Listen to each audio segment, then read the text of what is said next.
That Sober Guy podcast contains adult content, merciless truth, and emotional nudity. Listener discretion is advised.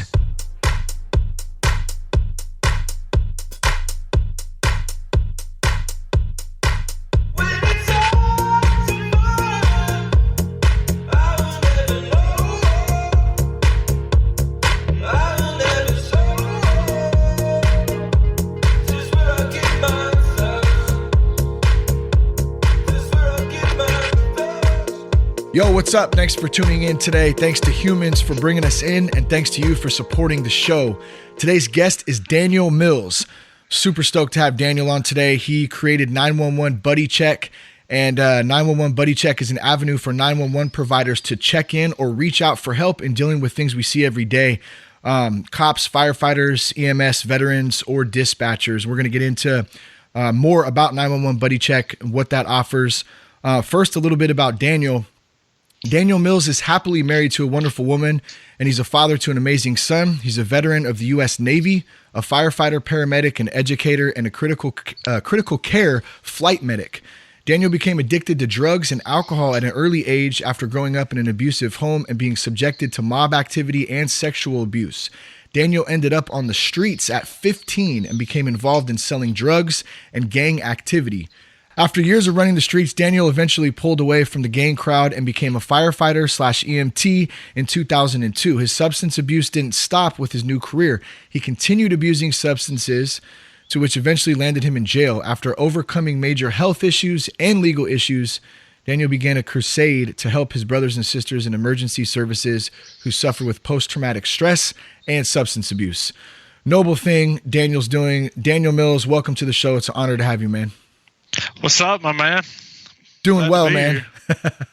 How's that feel to hear your bio? It's always been an interesting thing for me to hear back some of the things that I've been through or that I've failed at or accomplished at. What does that feel like to you? It makes me feel kind of like a shining shithead. When I look back, I was like, oh man, I used to be that guy. Yeah. I was that guy. Yeah. So where are you from? You're from? I am from Sweet Home, Alabama. Alabama. Love it, I try to tell people I'm from upstate New York, but they don't ever believe it. So I have some friends, and their daughter's named Alabama, and both in recovery, both good people, and they're Big Mike, man. He's a fan of Alabama for sure. Obviously, they named their daughter that. But now when I connect, that's awesome. Yeah, it is. She's a cute little girl too, and they're awesome folks. When I also think of Alabama, I think of Yellow Wolf. Do you listen to some Yellow Wolf? Yeah, ever? man. Yellow Wolf is literally from Birmingham. That's what I thought. I thought. Not 15 minutes from where I grew up. Really? Yeah. Yeah. So when my daughter was like 2, the album Trunk Music was released around that time, and we would put her to sleep with My Box Chevy. That was the only song she would go to sleep to. And then when she got about 3, I was still bumping it, and she would be in the back seat going, "Don't make me go pop the trunk on you." It's one of the songs out there. Comedy, man. Anyways, totally sidetracked here. That's awesome. Yeah. So you can't go wrong. Yeah. No, man. Good stuff. Let's jump into you a little bit. Let's get to know you. Take us back to Daniel as a kid. Kind of what are some of the things you saw? Where did this start for you, and what brought you to where you're at today and starting 911 Buddy Check? Yeah, like growing up, I was that typical suburban fucked up family, just, come from divorced parents. And I was that little kid that, when Eminem first come on the scene, like I really kind of related to that guy, I had two dysfunctional parents who, is the common thing. Like, I mean, they weren't bad people, just probably didn't need to be parents at that time. And, I had a stepdad who was really semi-normal, but, I remember just from early age, and I was talking to my wife about it this morning, just like I was always yearning to know that I was important, and I just never was to anybody. I was always felt like I was just, kind of that nuisance, like that kid that, I come around and they fed me once or twice and I would never go the hell away. And I was always looking, I wanted that attention and just wanted to know that I mattered. And, I really didn't have that. And, it kind of progressed, with some issues throughout my childhood. And my mom left my stepdad at 14. And my stepdad, he was a pretty cool dude. Like, super smart. He was a nuclear pharmacist, like real successful. Wasn't the best step parent, but he wasn't the worst. And that was my one, I guess, sense of normalcy. And mom's left him for a drunk, drug addict, no job, hadn't had a driver's license in 20 years. This piece of real winner, good old Alabama white trash. What does that look like? Just like paint me the picture of the person. Yeah, let me see what's the apparel look like. Yeah, all right, so close your eyes and think of the dingiest trailer park you've ever witnessed, and this motherfucker was the mayor. Like, and his name was Daryl. If that, this is my brother Daryl, my other brother Daryl, and that dude just, I was already on the fence. Just, I always felt like, I had a little sister. She was the beauty queen, the pageant princess, all that bullshit. And, I just never felt like I mattered. And, as a kid in them developmental years, it sounds stupid because people have been through worse. But, during those years, like that's the time, you're looking for a father figure and somebody to kind of step up and out. And, I didn't have that. And I spent a lot of time on my own. I got fucking picked on. I was a little bitty thing, man. I remember my freshman year, I weighed like 119 pounds. I was always just secondhand. I guess that's the best way, just secondhand clothes. Just kind of felt like you're in the shadow almost. Is that a good way to describe it? And I mean, I remember first time I ever went to summer school, like I always got little, and looking back, it was stupid, but I remember I always got these little $20 Walmart shoes. And, my sister had a $2,000 pageant dress. And I remember I always used to get fucked with and beat on and picked on just because how I dressed, because I was like a secondhand shoe to people. And, in your younger years, and like I'm a big fan of this guy named John Joseph, and he's the lead singer for the Cro-Mags. And I hear people like him talk now, and I'm like, God damn, I'm a fucking pussy. But like it just, I remember back in my day, like it just really set the course for me. And my stepdad, like my real dad, was kind of in and out. He was one of those 6 months dads, call 6 months. Hey, you still alive? All right, motherfucker, see you in another 6. And when my stepdad left the picture, there was a lot of life events that kind of culminated all at that one point. And I went from, a dude with a college degree and very educated and humble and kind to the mayor of the trailer park, who just uprooted my life. And, shit just kind of got weird. I told you in my bio, I know one thing that'll kind of, people are like mob activity. Yeah, I was wondering about that too. Yeah. So my granddad, he died years ago, and I'm not speaking ill of the dead. He was an awesome dude, but old Pops was he was deep into all the gambling. He was a gangster. Oh yeah, I mean he was a legit OG. Like I used to hear Pops talking about people waking up without their kneecaps and shit, waking up dead. And I always just thought it was like a joke. And he wasn't joking, but he had a real bad motorcycle wreck when I was younger, and he was paralyzed from the neck down. So it kind of changed his life, but he kept, doing the bookie thing and running illegal games, and he had a bar. Like he was just that guy, a lot of stuff I didn't find out till later in life, but he was that dude. And when I was 12 or 13, he moved in with us, moved in the basement, and just a constant of prostitutes and drugs and alcohol. How old were you? 12? You were 12? 12, yeah. I remember, one night, like this fully grown naked chick comes walking through my room, like tits out and they're completely naked. Damn. And I was just like, what the fuck? Some 80s, and some she's 80s like, Bush rocking. yeah, like it is. And like I look back on it and I'm like, oh, that's fucked up. Yeah. Like, this is, but, he just had this life, but I was just enamored by him just because I was like, I want to fucking be that guy. Like, I want to be like him. Like, people, even in a wheelchair, people feared my grandfather. They respected him. They feared him. Like, but I was right there in it. Like, I used to listen to him pay these chicks. I remember one night I was little. I was like 12 or 13. And, I told him, he was like, hey, here's an extra 50 if you put that thing on my face. And, I'm like, what's a pussy? Like, what?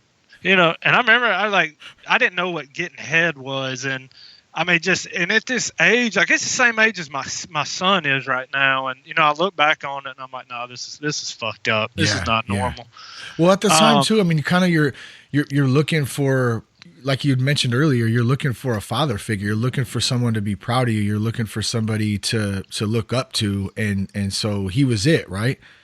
Yeah. And, he taught me how to gamble. Like, I remember one day he had me and my little sister around the poker table, teaching us how to play Turbo Texas Hold'em back before it got all, popular.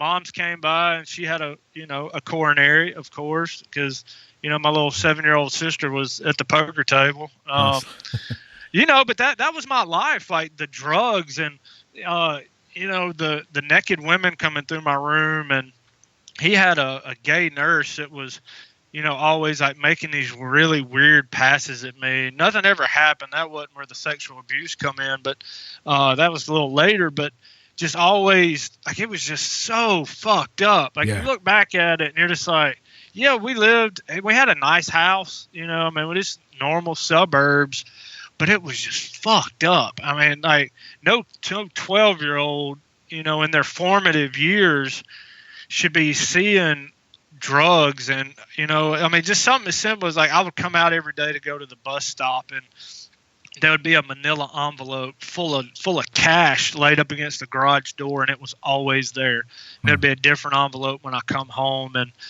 watching them put stacks and stacks of cash up in the ceiling. And it was just that life. But I idolized it. I was like, I want to be a fucking mob dude. Like, I want to be a gangster. Like, I will do, like, Papa said, and somebody's gonna wake up without their kneecaps. And it was just fucked up. He was murdered when I was 15 in that house. His nurse took him out for some money. Really? And so the gay nurse ended up taking him out. Yeah. Damn. That was a whole bad, it's just like a big white trash soap opera. Like, when you think of Alabama now, you're going to be like, yep, that's that dude. But it's interesting dude, it's so interesting, man. It's like you said, it's crazy, bro. Like, you look back on stuff like that and, maybe when you're 12 at the time, it doesn't seem like it's as big of a deal, but the effects of a 12-year-old kid's mind, that those types of things, seeing, especially the sexual stuff, we all know as little dudes, like, going through puberty and learning about, what tits are and whatnot. Like, I mean, that's a difficult time. You know what I'm saying? So like, when we would put my granddad to bed every night. Like, he's paralyzed from the neck down, but he still drove, ran a business. Like, he was the ultimate definition of a survivor to me, and he flourished. But like, every night I would put him to bed and have to put his porn tapes in for him and give him his little jerk rag. And at the time I didn't fucking know. I knew what the porn was because I would hear it, every night, because we turned a 2-car garage into an apartment for him, and I was downstairs. So, I mean, there was sheetrock in between us, and I'd hear the porn, and I'd hear him in there, getting his little rock soft, and, I'd have to put his porn tapes in for him and, hand him a rag. I didn't know what the rag was for. I know now, and it kind of fucking grossed me out.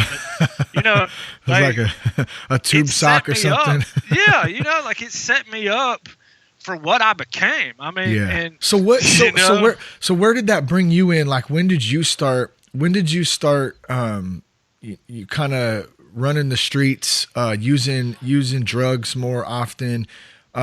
Take us to that point, like where that starts and then how that progresses into your adult life.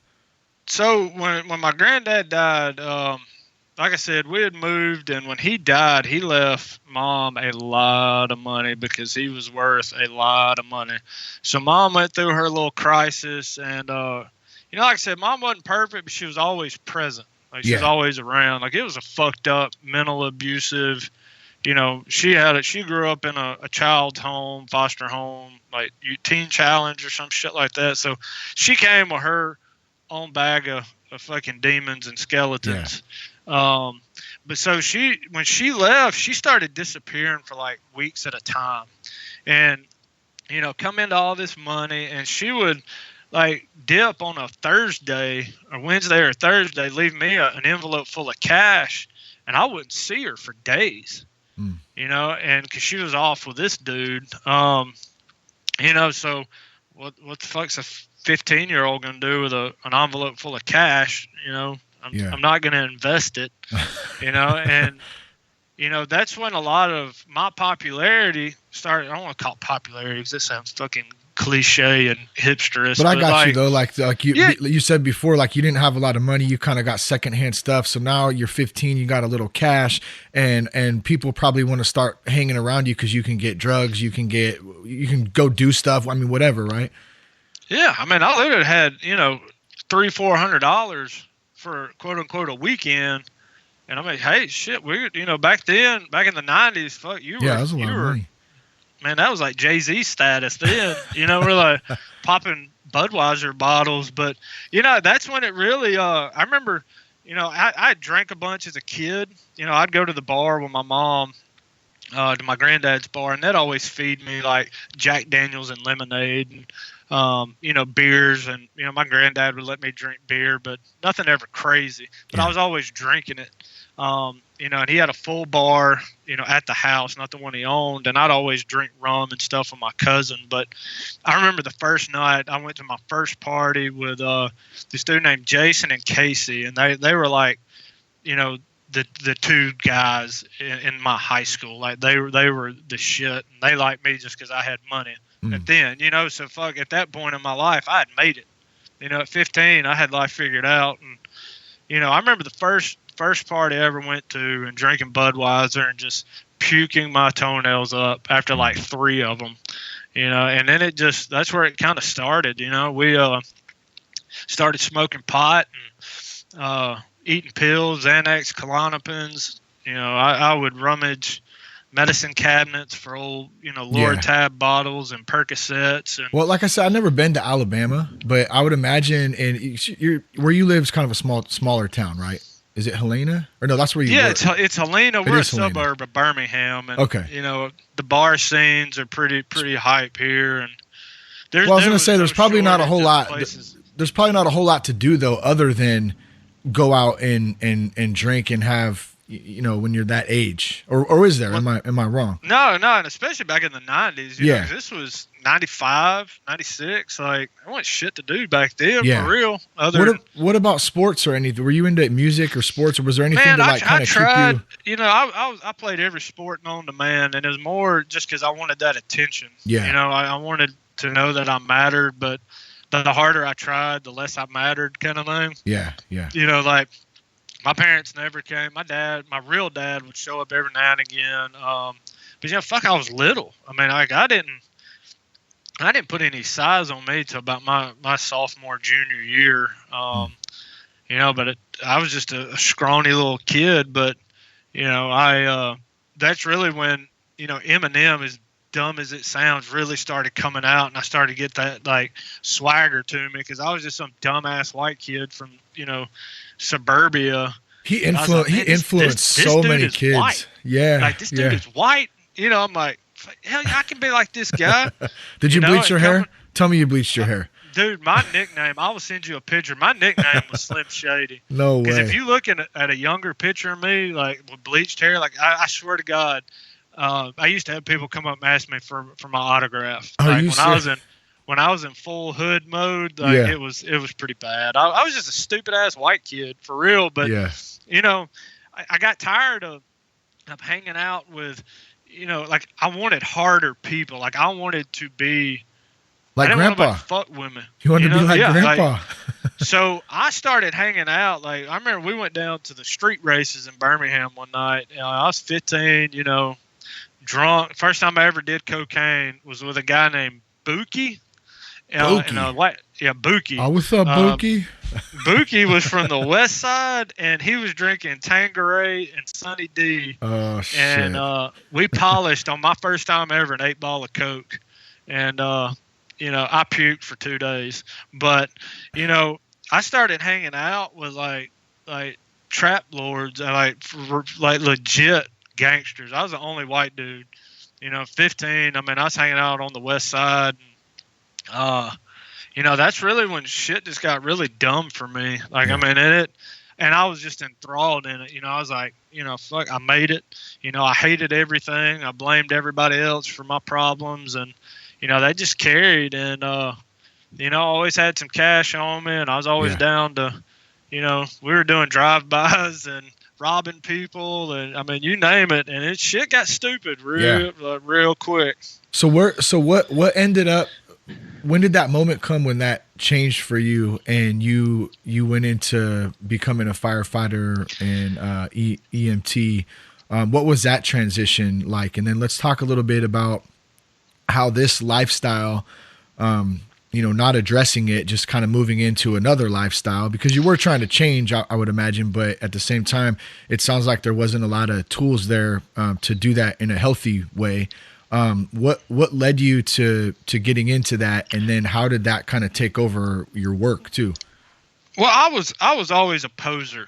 Like I really was. Like because I always deep down, like always. That's crazy, bro. That's gotta. I don't mean to interrupt you, but that's a hard thing to admit to, bro. Like I gotta say, man, I give you some love for that, because. Oh yeah, man. I know I was 100% poser because. I was always that little yapping chihuahua. When you got a bulldog behind you, then you're the biggest, baddest motherfucker on the block. Sure.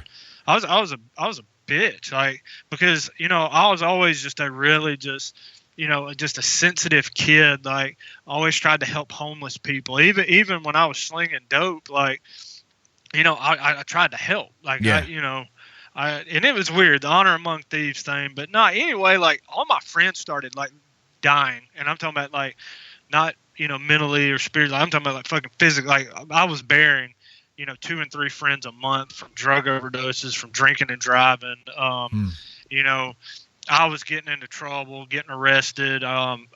Birmingham PD kicked my ass pretty good. Dude actually became a good friend of mine. His name Officer Vic.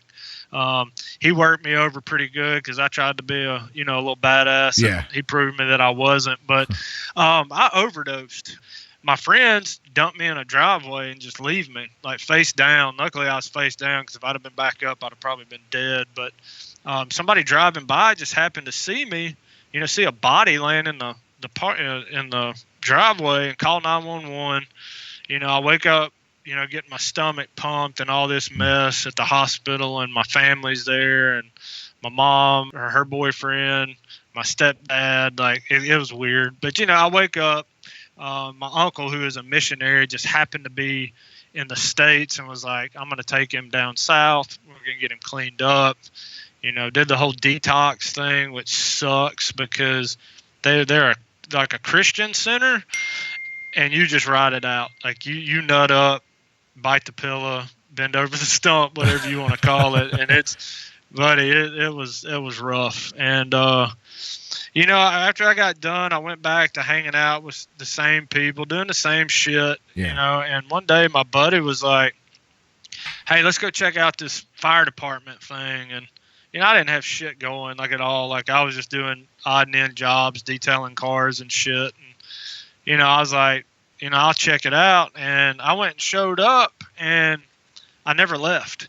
I went to one little thing and ended up, getting hired on in October of 2002.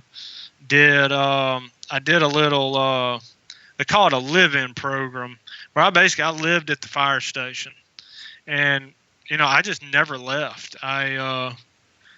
for almost 5 years. I mean, and that become my, my Your program, my safe haven. Yeah, like because they knew.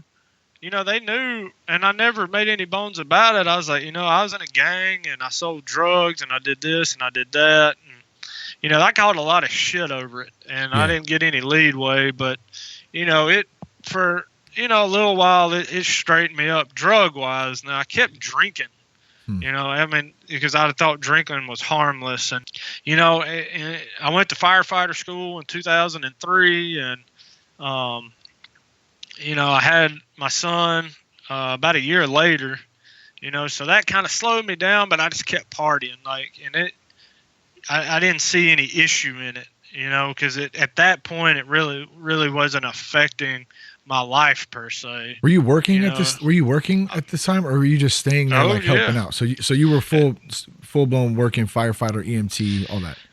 Yeah, because I worked at 2 different departments. One, oddly enough, I went back and worked in the inner city department on the west side of Birmingham, a little town called Midfield, Alabama.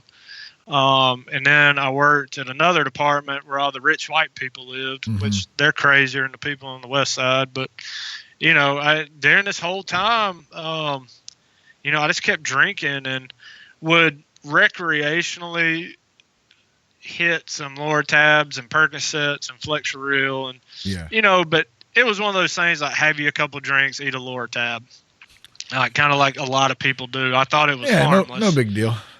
Yeah, I mean, just snort a couple Lortabs, shove it up your ass. I mean, whatever, and that's what I was doing. But what's the deal? What's the deal with that? When I was in rehab, there was a dude in there, and he was talking about how he would use a turkey baster to base shit up his ass because it got in his blood. Like if say he was down to his last pill or whatever, he would crush it up and then he would melt it down and I don't know if you mix it with water, exactly what the concoction is, but stick it up his ass because it would help to get him that high he was looking for, with the minimum amount of dope that he had left. Yeah, I used to do that with ecstasy. Like back in around 99, 2000, I was pushing a lot of ecstasy, and after you do it for so long and build up such a tolerance, I had a buddy of mine look at me one night and he was like, "I'll shove it up your ass for you," and I about beat the hell out of him. I was like, "What the fuck?" I was just gonna say, like, "No, man, it gets into your blood quicker," and I was like, "You're not shoving nothing up my ass." I was like, "I'll shove it up my ass. You're not." And that's what happens. Like, it's this weird fucking. You look back at it and you're like, "Man, we're really fucked up." But I think that's it. You bring up a good point though, right? Because we look back at our own stupid things we've done.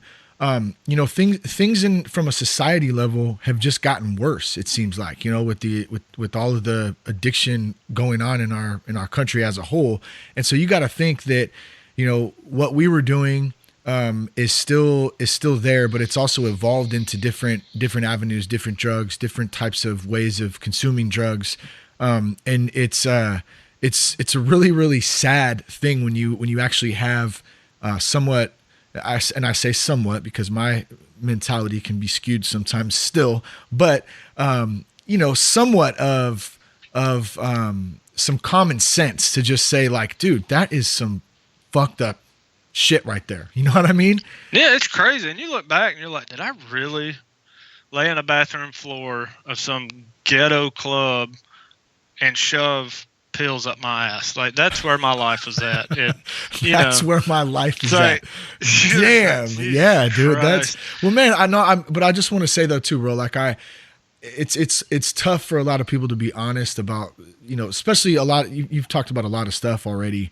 So I just want to give you mad love for that. Like, thank you for being honest and open. I appreciate that. I also want to say, to those out there listening, what Daniel's talking about it's not an easy thing to talk about these types of things, but that's part of the healing process. That's part of what gets us through in moving on to that next step. If we really want to change bad enough, then we have to be honest and we have to be open about these types of things. Now, obviously everybody's not going to want to come on a podcast and, tell tell all their details and stuff.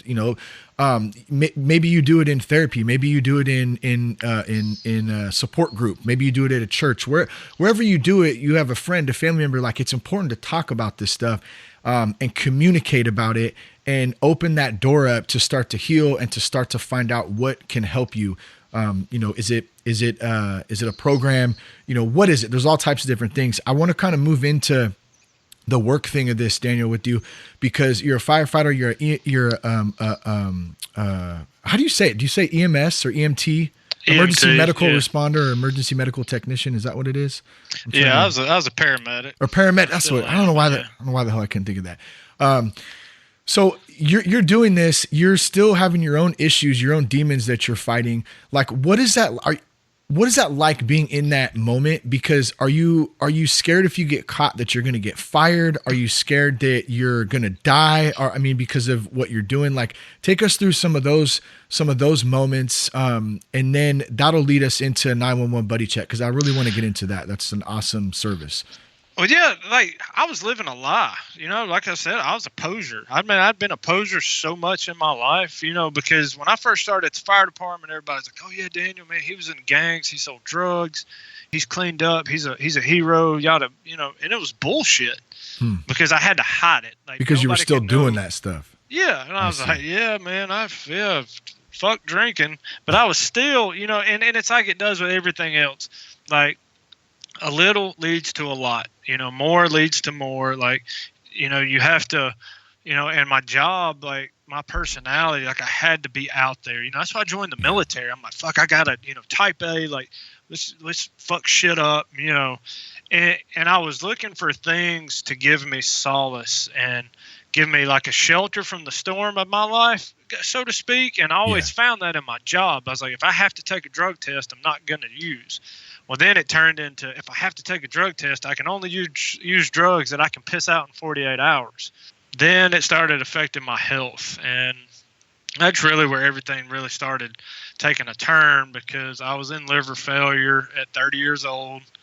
I threw a blood clot, went to the cath lab, had that oh fuck moment, when you're naked, laying on a table, getting your balls shaved by some random stranger, and you're like, fuck, this is it. Like, there's a random stranger shaving my sack right now. What the fuck is going on? And I was like, I fucked up, man. I had a kid during this whole time, and I was a part-time dad every other weekend, but I was working myself to death, just trying to, I got caught up in life and excuses and playing that pussy card and feeling sorry for myself and lying to everybody and just being just a bitch. And it caught me, and I was laying on that table, and I'm telling you, you lay there getting your balls shaved, looking up at some bright light, and none of that bullshit matters. Your fucked up childhood don't matter then, and your mommy daddy issues don't matter. And it's the, I told myself, I was like, if I fucking make it out of here,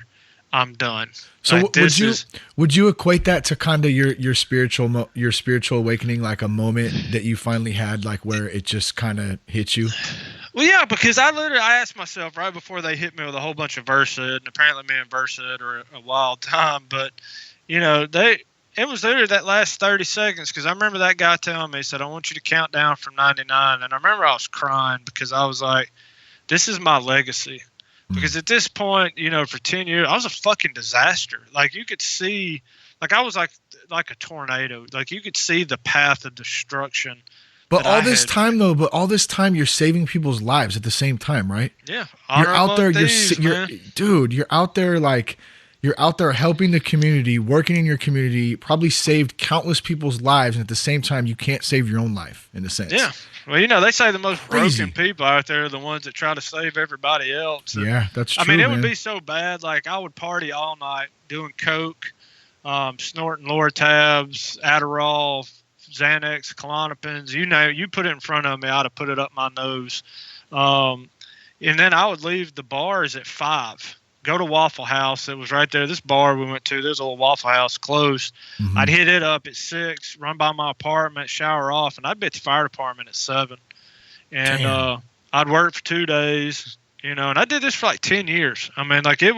This was over a 10-year fucked up white trash bash, It's just so I felt funny, like the white Jenny off of Forrest Gump. Like Jenny was a fucking train wreck, and you're like, you hit that moment, like she's in Forrest Gump, she's standing on the ledge thinking about jumping, and I was gonna shoot myself one night, and because I wanted to die, like all the drugs, like now that I like looking back, I knew that I wanted to die. I was just too big of a bitch to do it. Yeah.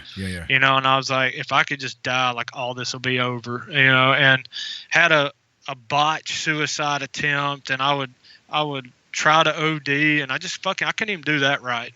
So when did you reach out? When did you say like, I need help? And what was that process like?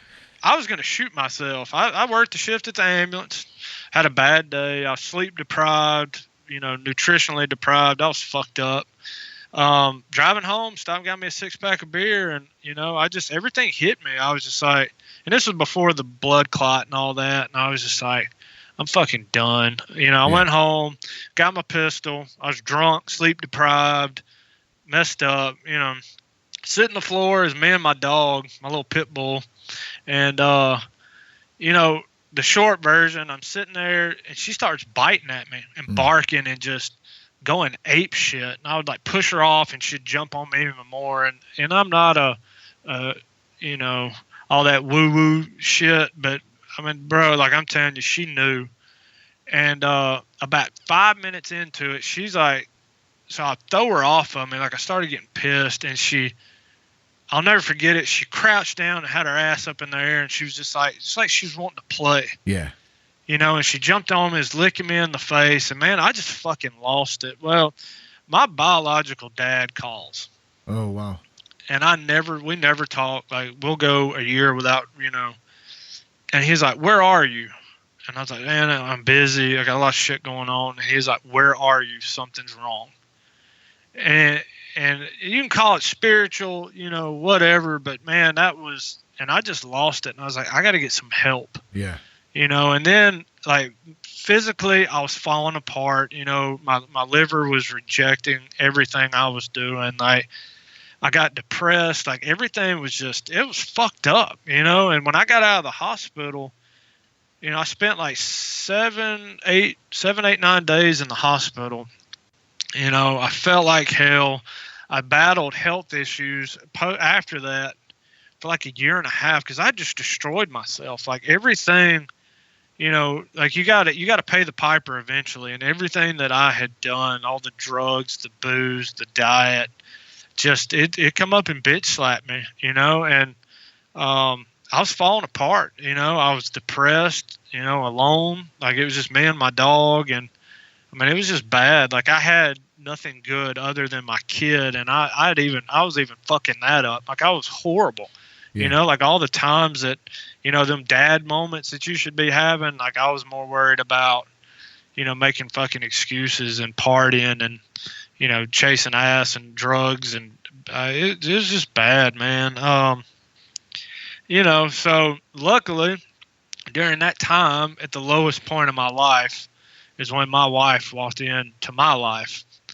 And, that's when the last time, I had a pinch of tobacco. I was a big dipper when I was in the hospital. And, that's when that spiritual moment, I knew I wasn't a Christian per se, just because I always thought, I'm like, fuck, I want everybody to go to heaven. I don't want nobody to be left out because, I'd always felt left out. So I could never really get on board with the, and as dumb as it sounds, I didn't want nobody to be left out.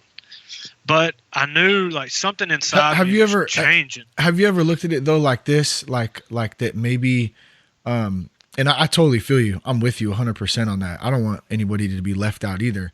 But have you ever thought about that maybe God has you on a path right now, and what you're doing is that you're doing the work that's helping people not be left out of that? You know what I mean? Yeah, and that's, man, and I was like, I don't call them second chances because fuck, I've had about 2,000. But I was like, I can't waste this. Like this is not like out of all the overdoses and the drugs and the drinking and driving and the drive-bys and after beating a court case, like, dude, I should be dead 50 times. I should be in prison 50 times. Like, I was a fucking wreck. But, after that, I was like, I survived, Did you go to rehab?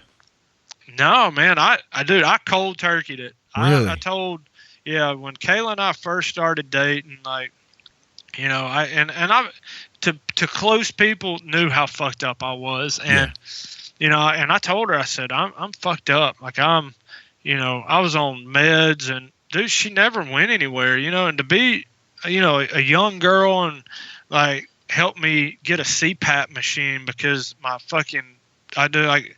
would desat, like I had bad sleep apnea because all my medical Is that problems. the big mask that you put on? Yeah, like dude, at 30 years old, like going from the military, like military kicking doors in to 6-7 months later, like dude, I'm broke down. Like she would go pick my prescriptions up for me, like beta blockers and blood pressure pills and antidepressants, and like she never fucking left. I mean, and like one of the most like pivotal, like I'd never had that. I'd never had somebody tell me like I am by your side no matter what. And she stayed, and you've seen, bro, I outkicked my coverage, and like she never left. And I knew I had that second chance, and that like I can't fucking waste this, but I wouldn't forgive myself.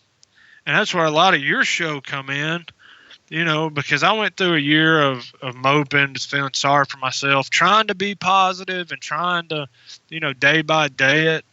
And then I stumble upon the legendary Shane, and I was like, what the fuck? Where has this shit been? Because it was you, like we were talking about before, you and your man Seth, and it was the realest, just, and like I said, I didn't go to rehab, man. I cold turkeyed it. I said, no, I'm fucking done. One, I couldn't physically drink anymore, but I cold turkeyed all my meds. I everything, and I just fucking bit the pillow and, went in with no lube. And it was full frontal, bro. And, it sucked, man. It was hard, but, I really I was like, I can fucking do this. Like I've been through some shit, and I'm a tough dude, but I was like, I can do this. Like failure is not an option, What kind of support though did you have going? Like, do you do a support group now, or like what's kind of carried you? Because and don't get me wrong, bro. Like I feel you. Like I feel like I'm a tough dude too, and I know like Seth would probably say the same thing. I'm sure a lot of dudes out there would say the same thing. But at the same time, like, dude, like I don't know. Like I know I couldn't have done it on my own, bro. I don't know how you did that. Like I seriously don't know how you did that. Like that is amazing that like you were able to get off of being that low and being that on that much substance and be able to just stop, bro. I mean, that's an act of God to me. I think you were a very rare case of people who have been able. How long have you been sober now? About a year, you said? Right at a year almost. Yeah, well, let me finish real quick. I think that this is a very rare case in the fact that you've been able to go a year, and dude, mad props to you for that. I totally respect it, because I think everybody's journey and different, what works for them, what doesn't work for them. I think it's different. I do want to say for those out there listening too, I would not recommend trying to white knuckle going, especially at the level you were at. I would not recommend that to anybody trying to just do it on your own, because in my experience, I've talked to a lot of people, and there aren't many of them. Daniel, and you're one of the very, very, very few. There is a couple other ones I've talked to, but very, very few who have been able to get any source of time, whether it be 90 days, 6 months, or even a year, without getting some external help, whether it's, therapy or a 12-step program, and especially with the work that you're doing too.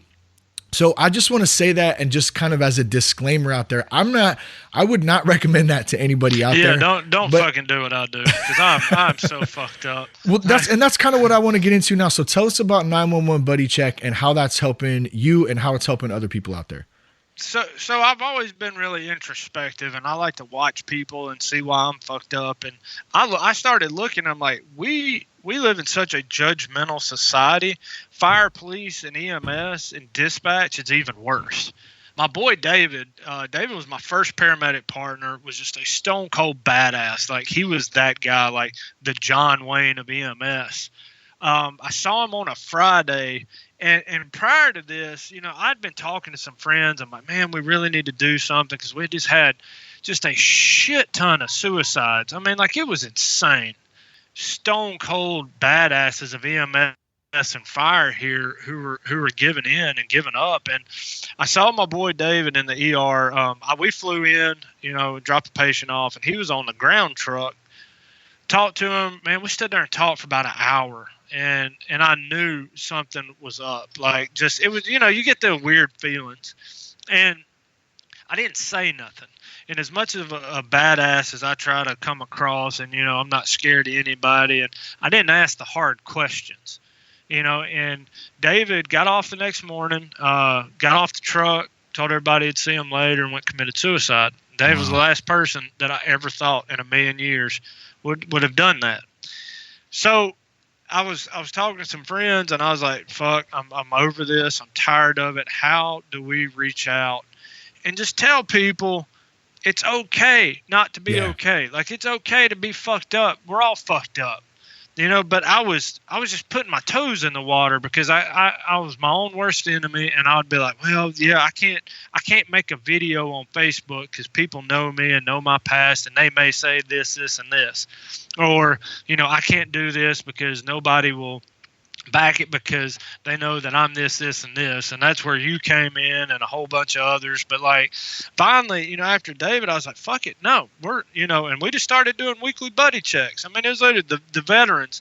I'm a veteran. I'm a OEF veteran, and we steal all the limelight from our people who are in constant combat here 365 days a year, Monday through Sunday, getting fucked with, shit on, pissed on, murdered, watching people dying. This job, it's messed up. Like, it is not a normal job. And, we don't pay it the respect that it deserves. And, so many people are like, well, yeah, I deal with some stuff, but the veterans overseas, and I'm not taking away, believe it. Hey, look, I'm a veteran, so don't send me hate mail and shit. But, like, when I went overseas, it was easy for the most part. There was some bad times, but it was really easy. It was a break. If you think about our police officers, firefighters, EMTs, our dispatchers, every day they get up. I mean, 365 days a year for 20, 30, 40 plus years, just with the odds stacked against them, and all the stressor and the shit. Like, it's not normal to pronounce a family of 4 dead in a car wreck. And it's not normal to watch a woman tell her husband of 55 years, kiss him on the forehead and say goodbye after we've coded him for 20 minutes. And, watching the dead kids. And, like, this job is not normal, but it's kind of like the alcoholic in the room. Everybody fucking knows, but nobody wants to say nothing. Yeah. And finally I was like, nope, no more.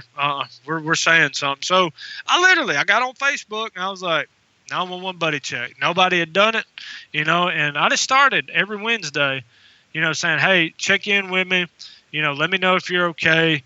But I really didn't know what to do. And it has progressed and flourished into so much more. Like, I started literally just, I'll just throw little videos out there. Normally after I get done running, because that's kind of when I do my long runs, is my meditation time and when I really think. But, I'm like, hey, if Shane Raymer can bear his soul and everything, hell, so can I. So here it is, bitches. Like, I'm a recovering alcoholic. I'm a recovering drug addict. I was molested as a kid, twice. Like, I deal, everybody looks at me as a flight medic. Like, we're superheroes, and, and they're like, nothing bothers y'all. That's bullshit, man. Yeah. You ask my wife. I've been on my hands and knees sobbing in her lap, because of the shit we deal with. And I still deal with it, but I deal with it in a better way. And my sobriety and having to face my demons, Really, because I stayed drunk and high for so long, I never dealt with it. I was like a damn sociopath, and people, we try this big dick mentality that, oh, nothing bothers me, nothing. No, I'm cool. I'm good. No, I'm good. No, none of that bothers me. That's bullshit. If it don't bother you, then you're like John Wayne Gacy or something, and you need to go the hell on. But in this field, we have no support system. And it's coming around. Social media has been huge. Yeah. But how many people do you have in the community? I know that there was a couple thousand, I think last time I looked. We're bordering 3,000 right now. Yeah, that's awesome, man. So you have a lot of people reaching out and kind of just, even if it's just a quick check-in, like you said, just, hey, I had a good week. I had a rough week. Like, what's up, guys? Hey, I dealt with this. Any advice or it's just, like we talked about earlier, it's really about communicating. And trust me, I'm not trying to sit here and act like I know what the fuck that's like in being a police officer, a medic, anything. I have no fucking clue. I can only imagine. So much love and respect to our men and women who do those jobs, our veterans as well, of course. But like when we look at it as a big picture, no matter what level of trauma any of us have experienced as kids, as young adults, as adults, in the work we do, in our lives that we live, being able to open up and not stuff those things down where that's where the demons thrive. They thrive in that deep down dark place when we don't talk about this kind of shit. And so, it's so important to have resources like 911 Buddy Check, like 12-step programs, like I said before, like churches, anywhere, just somebody that you trust and respect that you can reach out to and say, hey, I really need to talk right now. And I know that that's so hard to do. But I just want to say, it doesn't make you a weak person. It does not make you a weak person to reach out and ask for help. If anything, I promise you it will make you stronger in the end. Daniel, where can people find 911 Buddy Check, and where can they get in contact with you at? We're on Facebook at 911 Buddy Check. You can just type it in. And we're on Twitter at 911 Buddy Check. Our website's coming up soon. And once that comes out, I'll shoot you all that info. But I've got a bunch of friends of mine that are on there. They monitor the emails constantly. We've got all the links on the page, because, and you've seen the page. I literally just try to be positive, and being a quote unquote flight medic, we got the podium for people to look up to us. And, literally every day I just try to just post some, positive things, some positive little, 2-3 minute videos. But under our resources tab is where all the professionals hang out. And we reference people to the Code Green campaign, and my good friend Susan Simmons at Under the Shield, and the Firefighter Behavioral Health Alliance, and Copline, and there's so many resources. And a lot of times, like I got an email the other day. This dude was just like, "Look, man, I'm struggling." And he said, "That thing you're talking about, PMA, and that positive mental attitude." He said, "Man, he said I needed to hear that today." And so I was like, just be a lighthouse, You can go through life being a tugboat or a lighthouse. And, I'd rather just be a lighthouse and be a light for people and be like, hey, look, I'm fucked up too, but it's cool. You can come sit with me. We'll be screwed up together. That's right. Kind of thing. That's right. I love it. And just be real. So all of those, I'm going to put all the links to the crisis line, the cop line, National Suicide Prevention Lifeline. Obviously, all those are on 911 Buddy Check. So if you go there, they'll also be in the show notes of this episode, along with the show or the Facebook page. I'm sorry, dude. I want to thank you for coming on and being so honest, and thank you for creating 911 Buddy Check, and it's just being a resource. And like you said, I'm fucked up. We're all fucked up in our own certain ways. And, together we can come and we can talk about these things, and we can heal from them, and we can live life to helping others. I mean, that's really what it's about. Is there anything you want to say, any advice you'd like to give, or a word to your fellow police officers, EMTs, veterans, anyone out there listening, or anyone at that? Yeah, just, man, be real, be relevant, take the mask off, drop the bullshit. We're all screwed up, but hey, we don't respond alone. And so we're not going to fight alone. When people dial 911, they get a whole host of us, and that's why 911 buddy check. Hey, if you dial 911, you're getting all of us, and you're not alone. You're not on an island, and there's always people out there, and that's one thing you always talk about. Just be real, be honest, and say, hey, let's do this together, because life is truly a blessing. It really is, and we take it for granted sometimes. But man, it's such an awesome experience once you live it sober and all out. Just live with purpose and power and passion and positivity, and man, just rock and roll. Yeah, right on, Daniel. Thanks so much for joining us today, man. I greatly appreciate it. Peace, love, respect. Keep your blood clean.